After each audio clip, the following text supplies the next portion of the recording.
రాజన్న సిరిసిల్ల జిల్లా వేములవాడ ఏరియా ఆసుపత్రి సిబ్బంది మానవత్వం మరిచి వ్యవహరించారు. రుద్నగిరికి చెందిన గౌతమి అనే గర్భిణి ప్రసవ వేదనతో ఆసుపత్రికి రాగా గైనకాలజిస్ట్ లేరనే నెపంతో నర్సింగ్ సిబ్బంది ఆమెను చేర్చుకోకుండా బయటకు పంపేశారు.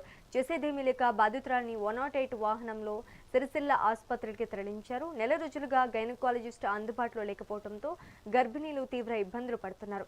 దీనిపై సూపరింటెండెంట్ రవీందర్ స్పందిస్తూ డాక్టర్ డిప్యూటేషన్ పై వెళ్లారని త్వరలోనే కొత్త వారిని నియమిస్తామని తెలిపారు. మా ప్రాసెస్ నియర్ హాస్పిటల్లో అడ్మిట్ చేయాలి. వీళ్ళు అడ్మిట్ కూడా చేసుకోవట్లేదు. కనీసం ప్రెగ్నెన్సీ కేసు వెహికల్లను కూర్చోన్నారు.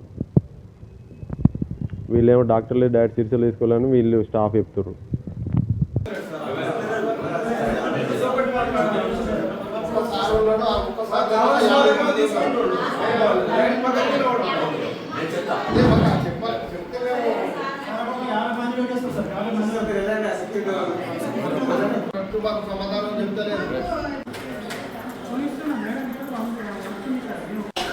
వాళ్ళు లేరు అక్కడ. కనీసం మన ఓపీ దగ్గర పోతే ఆయన కూడా పట్టించుకోవట్లేదు. ఫోన్ ఆడుకుంటుంది, గేమ్ ఆడుతున్నారు.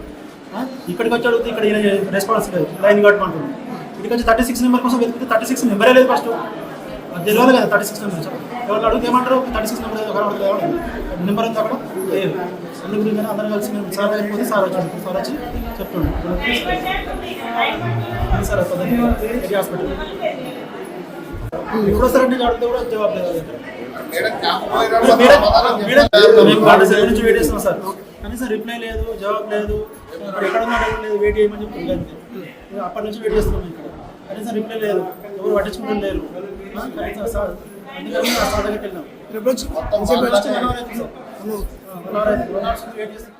వాళ్ళు లేరు అక్కడ. వేములవాడలో గత సెప్టెంబర్ 2025 నుండి ఇప్పటి వరకు 476 టోటల్ డెలివరీ చేయడం జరిగింది. తర్వాత అందులో 347 ఆపరేషన్లు, తర్వాత 129 నార్మల్ డెలివరీ చేయడం జరిగింది. టోటల్గా 476 డెలివరీస్. అయితే నిన్న జరిగిన సంఘటనలో ఇక్కడ ఉన్న ఒక గైనకాలజిస్టు రెగ్యులర్ జాబ్ రావడం వల్ల లీవ్లో వెళ్ళడం జరిగింది.